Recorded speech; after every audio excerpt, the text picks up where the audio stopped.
A Patriotic Salute features two songs written by the great American songwriter, actor, playwright, and producer, George Michael Cohan. Cohan was born on July 3, 1878 in Providence, Rhode Island, though he always claimed the 4th of July as his true birthday. He was the second child of vaudeville performers Jerry and Nellie Cohan. At this time, before the age of television and movies, vaudeville theaters were in towns and cities throughout the country. George's family lived out of the trunk, traveling from town to town, staying in shabby boarding houses. Often George and his older sister Josie would sleep in the theater dressing room while the parents were on stage.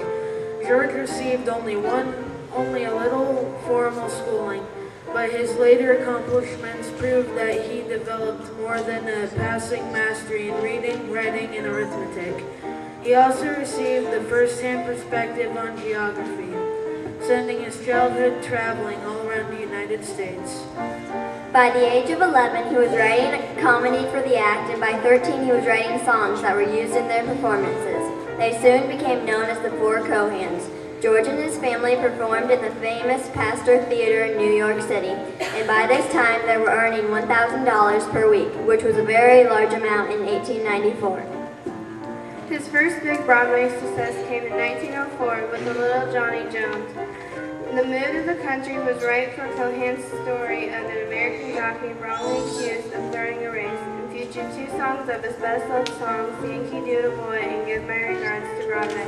In 1906 came the musical 45 Minutes from Broadway, followed by another successful show, George Washington Jr., featuring Cohan's song, You're a Grand Old Rag.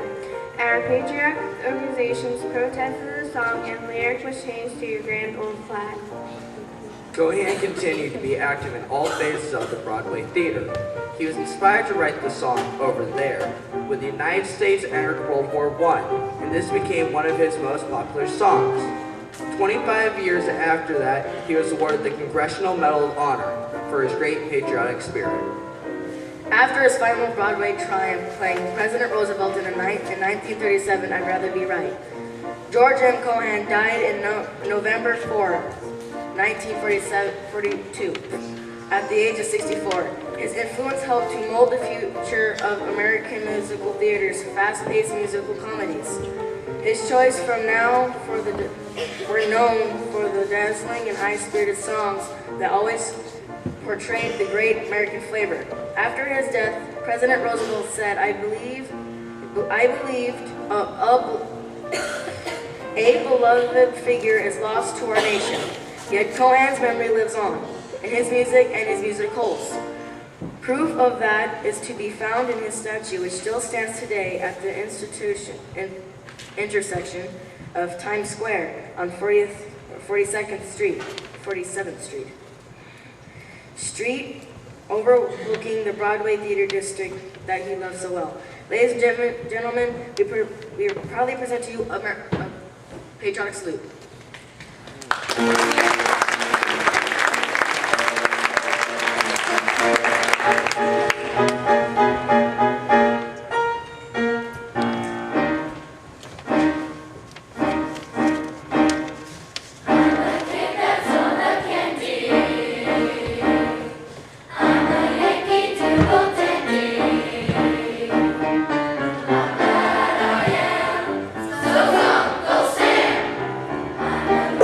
Yankee Doodle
my brain unreeling when I'm listening to the music of a military band.